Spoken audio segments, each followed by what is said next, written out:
course, we're gonna course correct, but I feel like there is an issue Yeah, when it comes to that. That doesn't make it less that of an doesn't make issue. it okay.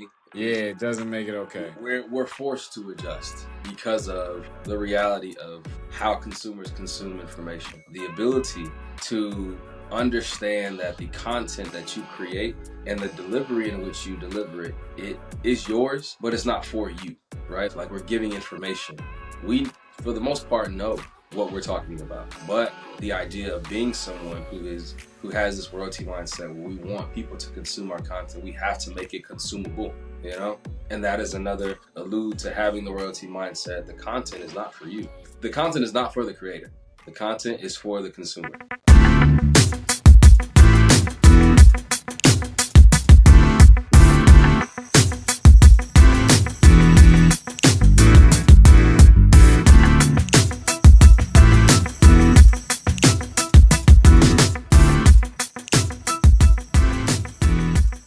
Welcome back, everybody, to another episode of Investors Playbook. As always, you have your co-hosts Deshaun and Cornell, and today we are talking all about the royalty mindset. All right, and when I say royalty mindset, I'm not just talking about the idea of considering yourself one of importance, but we're talking about the idea of having royalties and that be a form of investing. All right, using your knowledge, using the information that you've gathered in all the years that you've been on this earth and making money off of that. All right, so having a royalty mindset is so important. We're going to dive deep into that on this episode. As you know, we used our knowledge, we wrote a book. All right, that is our royalty mindset, and from that we are generating royalties. Each time someone purchases a book, we get a piece of that, and we created that book one time. That's just an example of having a royalty mindset. So, all right, Cornell, what's up, man? How do you think you want to best portray royalty mindset, or what does it mean to you?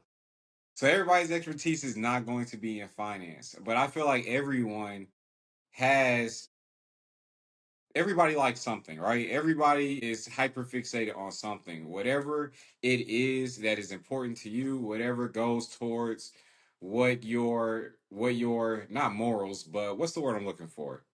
Like your niche, Values, your your values. values. Okay, okay. Yeah. So what you want to do is you want to take the information, everything that you've been looking up on that subject that you love and that you feel like is your purpose, and you want to put this out in a way that others can receive it. And of course, in this day and age, you can't just put things out that you feel like are beneficial to others. You have to engage them also. And of course, that's the difficult part, but it's one of the challenges that we have to go through as content creators. Yeah, I think I really like the purpose driven aspect of what you just said, because a lot of people do things that don't necessarily speak to their purpose. You can see it in the way that they are trying to have a mindset to make money. They're not driven by their purpose. So a lot of times, whatever it is that they're trying to sell or get other people to buy, it doesn't work because the people buying it don't even believe it, you know?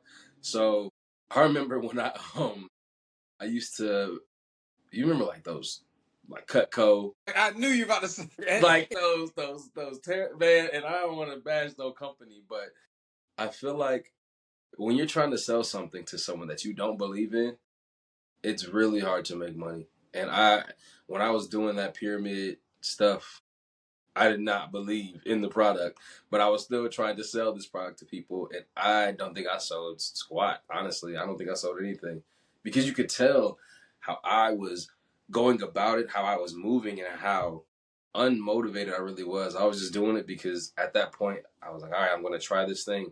Yeah. Knowing for real, I wasn't interested in doing it. So I feel like doing something that is in the realm of your purpose, it only further exemplifies your love for that. And then also when someone is like, when you are trying to show someone the importance of it, they can feel your passion. Right. And that I think is what really goes a lot further when you have this royalty mindset, right? That's also not a royalty type situation because that is work. That is like you moving on the ground, like the whole pyramid style of working. You are constantly putting in work over and over again. You I feel know. like you definitely don't want to be the grunt runner Mm-mm. of the company for sure. because Nah. they're putting you into a position where they're selling these crap objects, and it's like you're the one really that's on your name because it's like you're selling you're selling things that don't really work that well, to be honest. But I think they did have like a lifetime warranty or something. There was some type of like guarantee lifetime when it came to cocoa. I feel like because I did cocoa also, and I feel like that's something that everyone did at some point in their life. Yeah, yeah. It was Yeah, just say you had a job. Honestly, like, yeah, I got a job. What'd you but do? I sell knives to people. Like, what? How but do you? I agree. I do think that it takes some type of buy-in from yourself in Mhm. order to efficiently sell something. And if you get good at selling something that you don't believe in, I feel like there's a moral, yeah, Battle. Yeah. a moral battle going on. Right. Yeah. Yeah, no, for real. If you're selling something that you really don't believe in, you're good at it. Yeah, that's like you putting on a mask every time Exactly what you're doing. you go out and do it.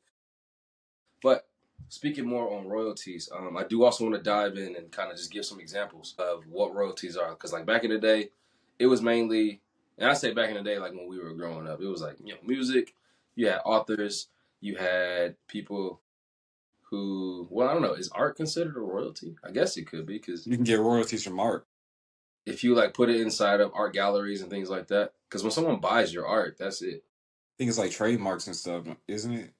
Maybe, Like somebody using your yeah. So yeah. someone utilizing your piece, you Yeah. can get paid for that for sure. But when we think of royalties, a lot of times people think music, people think movies, people think TV shows and things that you have to kind of play a lot or things like that. But now in this new age of technology where literally anyone can be in that same realm of royalties, you have YouTube, you have podcasts, you have so many different ways for you to get in this realm of royalties. And now companies themselves will pay you for well, they always did do that, but now you got like Instagram that'll pay you for the amount of views you get.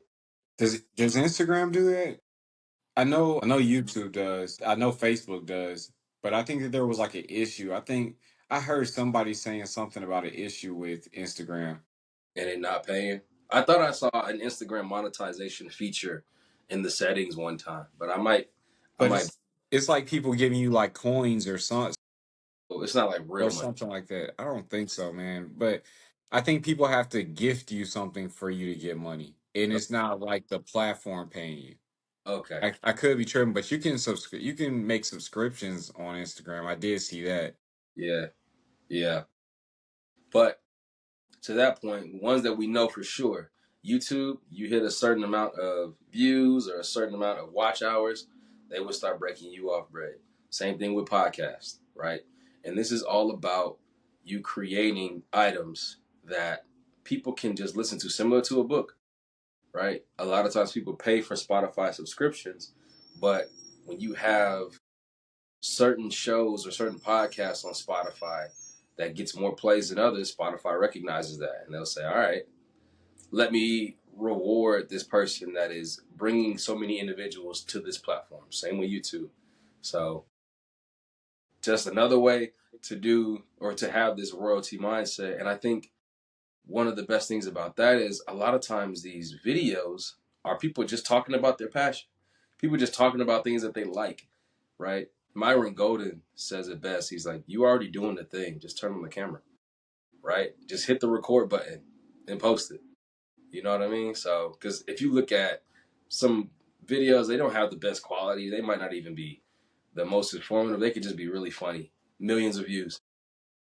So let me ask you something, man. I know that you so he says, do you feel like it's really that simple to just cut on the camera and then just post the stuff? I think that is where you have to start. I don't think that you will become famous by cutting on the camera in a day, but I think that unless you cut the Yeah. camera on, no one will see it. So definitely not in a day. But let's say you do the same thing over 10 years, you're not doing any editing, no like anything in the background. Just like cutting on the camera, do you feel like that's enough to grow? So I'll hit you with the rebuttal and I'll say if in 10 years you don't make any adjustments, then that's kind of like you have to adjust. Like I don't No, I feel that. I was just speaking towards Just cut on the camera. Yeah, I think he's talking about starting. Okay. Like how we say, get off the sidelines. Like you don't get off the sidelines and then open a retirement account and then do nothing else. You have to open a retirement account. You have to And understand what stocks continuously. to invest in. You have to constantly monitor that. Like you, it's not just a one step, but that is That the makes first sense. step. You know what I mean? Yeah. The first step is to turn on the camera because that is where the content gets created. That was a good analogy, man. You like Going that? from style, yeah, that shit was that was dope. Yeah, going talking about how like you gotta because you have to manage your portfolio. It's not just buy Yeah, the same thing and then just yeah. continuously because there are gonna be sectors are gonna rotate. What's gonna be hot is gonna rotate in years. It's not gonna be the same company throughout the rest of our lives. So you really have to pay attention. You have to course correct. And yeah, that was I feel like that was an amazing analogy, bro. Appreciate that, man. But yeah, so when it comes to the royalties, there are a lot of different ways to do it. One of the most popular ways now are the things that I mentioned before, though, like becoming a content creator and letting your royalties speak for themselves. You have individuals like Mr. Beast, who does now the most elaborate videos, bro. Like, but it wasn't always like that, right? He started small, he turned on the camera, and now he's like this super famous, you know, person. But it all started with having that, knowing that having one, the passion that whatever type of videos he made, like he had a desire and a passion to do that. And he created the content for it. And then creating content doesn't just mean behind the camera. It could be you writing a book. It could be you writing a blog. It could be you creating a And of podcast like course. right now. Say it again. And creating a course. Creating a course. Yes. I didn't even talk about courses. That is a whole nother form of royalty mindset.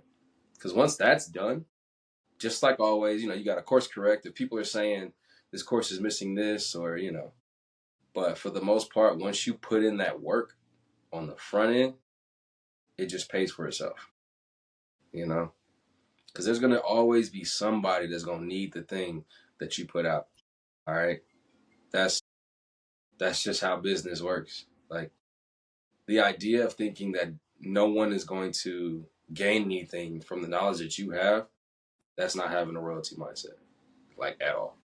Mhm. But yeah, man, what are some other, well, I don't know, when it comes to the royalty mindset individuals that you listen to, is there any specific content creators that you tune into, Cornell? You already know, man. I listen to Earn Your Leisure. I feel like they're good for keeping on track for what businesses are thriving currently. So most likely I'm listening to them. I'll take a look at options action just to see what type of options they're playing. Mm-hmm. But I don't really make too many of their calls, even though I feel like they're very knowledgeable. It's just, it's gambling at the end of the day. Yeah. Yeah, so I kind of stick to the leap options, but those are the people I listen to, and just about options actions, I like looking at them because they're not doing a whole lot of editing. They're just giving valuable information for people that need it. You see what I'm saying? They're not going out of their way to create cartoons that are speaking to you and give you the information, but they're still doing a great job outside looking in. I don't know what their platform looks like. I don't know what their views look like, but I know that I find them informative. Right. And see, that just alludes to even though you aren't one who always takes every single play that they give, you still see the information as informative, you know? And imagine someone who is a options player. Like they probably jam with them every day and rely on them really to decide on what plays that they make. You were about to say something. What's up? I'm gonna be honest, but I think that we're outliers, bro. Because most people need somebody dancing in their face in order to receive knowledge, bro. It just is what it is. I hate it, but I think it stems from, and not to derail us, but I think it stems from our education. Mm-hmm. Like, the accountability is on the teacher engaging the students. If a student isn't learning, it's not like, hey, you need to, like how it used to be, hey, you need to get your act together. It's Yeah. like, hey, teacher, why are you not putting in the appropriate strategies to get this? this student to pay attention to you. So I think that the accountability has shifted from the child to the adult, and I feel like it's creating a huge problem in the way we learn. Yeah. Yeah, we talked about this on another episode too. The reliance on entertainment to grab the learner's attention. Hmm. Without that, the learner won't learn. And we see that in adults as well, though. Like, I hear people tell me that money is boring or the stock market I too. is boring. And I'm like, is it though? You know we live off of this, right? You know without this, like Like, is it boring though? Like, and then there's even, like, if you look at the stock market, bro, there's drama, there's action, like, all that is in the stock market. It's just people have this idea of money moving slow as boring. I don't know. But to your point, I get what you're saying. It's like, yeah, the idea of people now needing to put out content that is like fireworks in people's face. And if it's not, then they're going to skip it. And that's where the algorithm like moves, right? You have to create content that is eye catching, you know? because what is our most viewed content? It's the content. It's our meme content. You see what I'm Well, yeah. saying? Oh, yeah. Like it's The short 8-second clip videos yeah, just that something make you funny. something funny. Those are the ones that blow up. But if we put something like, "Hey, this is why Bitcoin is going to take off this winter," Mm-hmm. people aren't going to look at that because we're just talking. We're telling people valuable information because this was back when what Bitcoin was probably like 20 something thousand when Yeah. we posted that video. Yeah. Yeah, that's our episode 10 that we talked about that. We're on episode 60 what?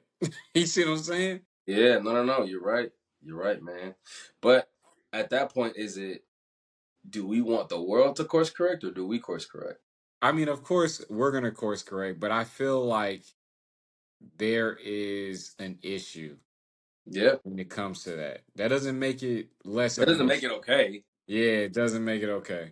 We're forced to adjust because of the reality of how consumers consume information. But, you know, that's what being a content creator, that's what this royalty mindset is all about. The ability to understand that the content that you create and the delivery in which you deliver it, it is yours, but it's not for you, right? Like we talk to each other about the stock market, but a lot of the times it's because it's for our viewers. Like we're giving information, right?